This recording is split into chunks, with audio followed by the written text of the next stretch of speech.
ഭൂമിയായ ധരാലിയിൽ രക്ഷാപ്രവർത്തനത്തിന് പ്രധാന തടസ്സമായ ഗംഗോത്രി ദേശീയപാതയിലെ ലിംഗഡിൽ ബെയിലി പാലത്തിന്റെ നിർമ്മാണമുടൻ.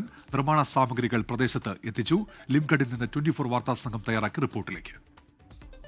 ഗംഗോത്രി ദേശീയപാതയിലുള്ള ലിംചാഗഡിലെ പാലം തകർന്നതാണ് രക്ഷാപ്രവർത്തനത്തിന് ഏറ്റവും വലിയ തടസ്സമായി മാറിയത്. കാരണം ഈ പാലം മുറിച്ചു കടന്നാൽ മാത്രമേ രക്ഷാപ്രവർത്തകർക്കും രക്ഷാസാമഗ്രികൾക്കും ഈ ദുരന്ത മേഖലയിലേക്ക് എത്തിക്കാൻ കഴിയൂ.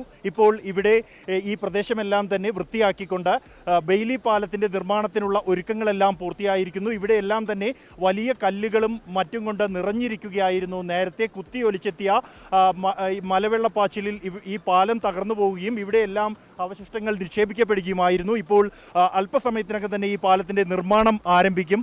മലയാളികളായ BRO ഉദ്യോഗസ്ഥർ ഉൾപ്പെടെയുള്ളവർ ഇവിടെ ഈ നിർമ്മാണ പ്രവർത്തനങ്ങൾ ഏർപ്പെട്ടിട്ടുണ്ട്. ഇപ്പോൾ ഇവിടെ എത്തി വേലിപ്പാലത്തിലേക്ക് എത്തി. എങ്ങനെയാണ് ഇപ്പോൾ എത്ര സമയം കൊണ്ട് പൂർത്തിയാക്കാം? അല്ല, ഇപ്പോൾ തന്നെ രാത്രി തന്നെ എൻ്റെ പരിപാടി തുടങ്ങാനാണ് തീരുമാനം.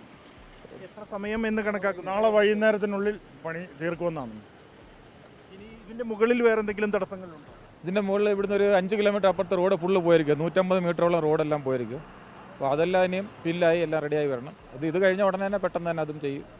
ഏറ്റവും വലിയൊരു തടസ്സം ഇത് തന്നെ മണിക്കൂറുകൾക്കുള്ളിൽ പരിഹരിക്കപ്പെടും.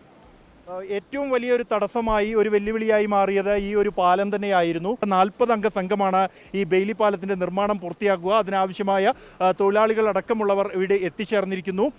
ഇവിടെ വരെ രക്ഷാപ്രവർത്തനം എത്തിച്ചേർന്നിരിക്കുന്നു, അല്ലെങ്കിൽ റോഡ് നിർമ്മാണം എത്തിച്ചേർന്നിരിക്കുന്നു. ഇനി മണിക്കൂറുകൾക്കകം തന്നെ ഈ പാലത്തിൻ്റെ നിർമ്മാണം ആരംഭിക്കും. നാളെ വൈകിട്ടോടെ തന്നെ പാലത്തിൻ്റെ നിർമ്മാണം പൂർത്തിയാക്കാൻ കഴിയുമെന്ന പ്രതീക്ഷയാണ് BRO പങ്കുവയ്ക്കുന്നത്. ജോഗേഷ് സിംഗിനൊപ്പം ബൽറാം നെടുങ്ങാടി, 24.